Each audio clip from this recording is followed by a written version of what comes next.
जय माता दी दोस्तों। माता रानी आपकी सारी मनोकामनाएं पूर्ण करें और आप जीवन में खूब सारी तरक्की करें। इसी के साथ आज का जो वीडियो है वो मैं शुरू कर रही हूँ। दोस्तों आज के वीडियो में मैं बात करने वाली हूँ बेडरूम में भगवान जी को रखना चाहिए या नहीं रखना चाहिए। या कई बार बहुत सारे बहनों के पास एक ही रूम होता है, एक ही कमरा होता है और उनको लगता है कि हम भगवान जी जो है वो बेडरूम में नहीं रख सकते हैं, क्योंकि कई दफ़ा उन्होंने बहुत सारे लोगों से ऐसा सुन रखा होता है। और बहुत बार बहुत सारी बहनों ने ये चीज़ें सुन रखी होती हैं कि भगवान को बेडरूम में अगर रखेंगे तो बहुत ज़्यादा अपशगुन हो जाएगा।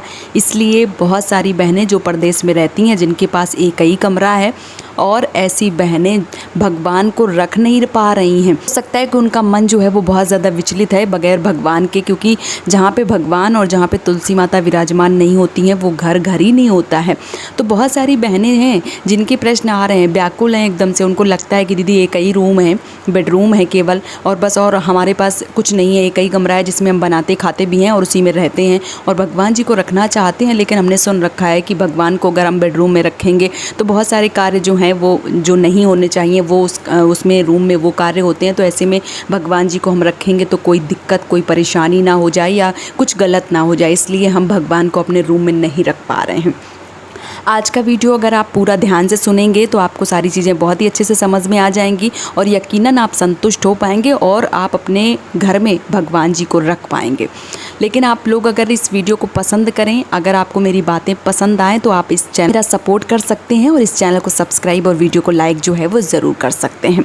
तो चलिए आप शुरू करते हैं आज का वीडियो और बताती हूँ कि आप सबको रूम में, बेडरूम में जो भगवान है वो रखने चाहिए या नहीं रखने चाहिए। देखिए बहुत सारी बहनें जो परदेश में रहती हैं उनके पास एक ही कमरा होता है, उनके पास 2 कमरे 3 कमरे हैं या भगवान जी का कमरा अलग निकाल के रखा है उनके पास। तो उनकी तो बात मैं यहाँ पे कर ही नहीं रही हूँ, मैं केवल उनकी बात कर रही हूँ जो बहनें परदेश में रहती हैं। उनके पास एक ही छोटा सा कमरा है और उसी कमरे में वो जो है वो रह रही हैं, उसी में खाना भी बना रही हैं। और कई दफ़ा क्या होता है कि कुछ बहनें ऐसी हैं जो वॉशरूम जो है वो भी 10-10 लोगों के साथ इकट्ठा शेयर करती हैं और एक ही कमरा में हर चीज़ जो है वो कर रही हैं। तो भगवान को रखें या न रखें, ये बहुत सारे मन में प्रश्न आते हैं और विचलित हो जाती हैं। फिर आके प्रश्न करती हैं कि दीदी रखें कि ना रखें। तो आज मैं आपको बता दूं कि देखिए आपके पास एक रूम है, आपने एक ही रूम जो है वो रखा है घर में, आपके पास 2 कमरे नहीं हैं, तो आप उसी कमरे में जहाँ आप रह रही हैं वहीं पे आपको भगवान को रखना चाहिए। आप कमरे की चारों कोने देख लीजिए, जहाँ पे पूरब दिशा पड़ रही है वहाँ पे आप चाहे टेबल लगा के भगवान जी स्थापित कर लें या कोई अलमारी है वहाँ पे रख लें, या जो भगवान जी हैं उनका एक लकड़ी का मंदिर ले आइए। जो भी सामर्थ्य में है आपके आपको जो भी ठीक लगे, जो भी आपके सामर्थ्य के अनुसार है उस हिसाब से आपको जो है मंदिर लगा लेना चाहिए।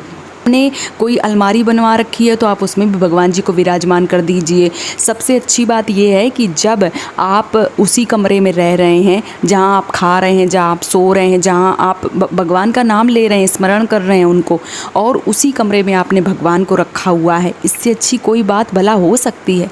इससे अच्छा तो कुछ हो ही नहीं सकता है। भगवान भी कितने खुश होते हैं कि जब जहाँ आप रह रहे हैं वहाँ पर आपने भगवान को रखा है। रात में नींद में अगर आप बड़बड़ा रहे हैं कि कुछ गलत हो गया, प्रभु अब कैसे होगा, तो प्रभु आपके सामने बैठे हैं। इसलिए कभी भी मन में कोई भी शंका, कोई भी दुविधा, कोई भी परेशानी मत लाइए। जहाँ भी आप रह रहे हैं, जिस भी रूम में रह रहे हैं, जहाँ भी जिस कमरे में रह रहे हैं, वहाँ पे जहाँ भी जगह है वहाँ पे आपको अपने भगवान को विराजमान कर लेना चाहिए। लेकिन हाँ, जहाँ भी आप अपने भगवान को विराजमान करें वहाँ एक पर्दा जो है वो अवश्य रूप से डाल देना चाहिए, क्योंकि हमारे और भगवान के बीच में एक पर्दा जो है वो होना ही चाहिए। इसलिए जब आप अपने बेडरूम में, अपने रूम में जब भी आप भगवान को रखें, एक पर्दा जो है वो ज़रूर डाल के रखें, क्योंकि बेडरूम में आप वहीं पे रह रहे हैं, वहीं पे बहुत सारे कार्य जो हैं वो आप कर रहे हैं। इसलिए भगवान के मंदिर में आपको, अगर आपने बेडरूम में भगवान रखे हैं तो आपको पर्दा जो है वो ज़रूर डालना चाहिए। तो आप पर्दा डाल के भगवान को रख सकती हैं, कोई दिक्कत नहीं है। जो भी आपके आराध्य हैं, जो भी आपके देव हैं, उनको आप रख सकते हैं। ऐसा नहीं है कि आपने पता चले कि पूरी अलमारी भगवान जी से भर के रख ली है, फिर किसी से ना हाय कर पा रहे हैं ना किसी से बाय कर पा रहे हैं। पता चल जाए बगल वाली जिज्जी एक और मंदिर लेके आई हैं, उसमें उन्होंने बहुत सारे भगवान, तो उनका देखे दूनी हम भी रख लेना। जितने आपके सामर्थ्य में हैं, जितनी पूजा आप कर सकती हैं, जो भी आप चढ़ा सकती हैं, जितना आप कर सकती हैं उतना कीजिए। किसी के दिखावे में, किसी के देखने से बिल्कुल भी गंभीर हो जाइए थोड़ी आप। उतनी पूजा जितनी आप कर सकती हैं उतनी कीजिए, किसी के दिखावे में मत पड़िए। और रह गई छोटे से कमरे में जब आप रह रही हैं तो आप जो भी कम से कम भगवान रखना चाहती हैं, जो भी उस हिसाब से आप रख सकती हैं, लेकिन भगवान जो है वो ज़रूर रखें अपने घर में। ऐसा बिल्कुल ना सोचें कि एक कमरा है, बेडरूम है, उसमें हम कैसे जो है वो भगवान को रखें, बेडरूम में नहीं रखें। कहाँ लिखा है, किसने बोला है कि आप बेडरूम में भगवान को नहीं रख सकते हैं? बिल्कुल गलत धारणाएं दी गई हैं। भगवान बड़े प्रसन्न होते हैं जब आप जहाँ रहते हैं वहाँ आप भगवान को रखते हैं। तो आप अपने बेडरूम में बेशक भगवान को रख सकते हैं। एक बहन का सुबह प्रश्न आया था कि दीदी हनुमान जी भी रख सकते हैं? रख सकते हैं, क्यों नहीं रख सकते हैं? अगर आपके पति हनुमान जी की पूजा करते हैं तो आप उसी मंदिर में हनुमान जी को विराजमान कर सकती हैं। हनुमान जी की पूजाएं, ऐसा बताया गया है कि महिलाएं अगर करती हैं तो उनकी पूजा जो है वो स्वीकार नहीं होती है, क्योंकि हनुमान जो है वो बाल ब्रह्मचारी हैं, इसलिए वो स्त्रियों की पूजा जो है वो स्वीकार नहीं करते हैं। लेकिन हनुमान जी कुछ ऐसे भी नहीं है कि नहीं आपने पूजा कर दी तो पता चले आपकी सुने भी ना, क्योंकि जो हनुमान हैं वो भगवान भोलेनाथ के ही 11वें अवतार हैं। तो आप चाहे भगवान भोलेनाथ की पूजा करें, चाहे आप हनुमान जी की पूजा करें, देखिए भगवान सब एक ही होते हैं, बस नाम अलग अलग उनके रख दिए गए हैं। और जिसकी जिस पे श्रद्धा है, जो बढ़ जाती है, बस उसी भगवान को लोग मानने लगते हैं। तो जिन पे आपकी श्रद्धा है उनको आप अपने घर में सजाइए, उनकी पूजा कीजिए विधिवत तरीके से, और जो भी आपके सामर्थ्य में उस हिसाब से आपको कार्य जो है वो करना चाहिए।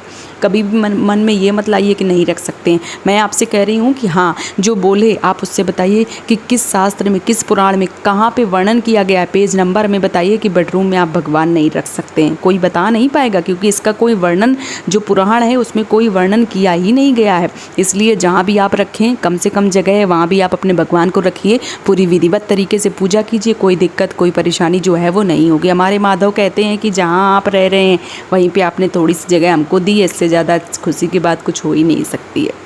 अगर मन में कोई शंका लाए हुए आज से ही, अगर आपने अपने घर में भगवान नहीं रखे हैं तो बेडरूम में भगवान रखिए। अगर जगह नहीं है तो, जगह है तो फिर जहाँ भगवान के लिए स्थान दिया गया है वहाँ पे रखिए। अगर जगह नहीं है तो जहाँ भी आपने जगह बनाई है बेडरूम में, जहाँ आप सोच रहे हैं कि नहीं ये अलमारी यहाँ भगवान रखें, तो बिल्कुल पर्दा लगाइए, भगवान को स्थापित कीजिए, विधिवत पूजा कीजिए और अपनी सारी समस्याओं को समाप्त कर दीजिए। उम्मीद करती हूँ कि आज का वीडियो आपको पसंद आया होगा। आपके मन में जितनी भी दुविधाएँ चल रही होंगी वो सब शांत हो गई होंगी। अगर वीडियो पसंद आ रहा है तो चैनल को सब्सक्राइब जरूर कीजिए। आज का वीडियो यहीं पे समाप्त कर रही हूँ दोस्तों। जय माता दी।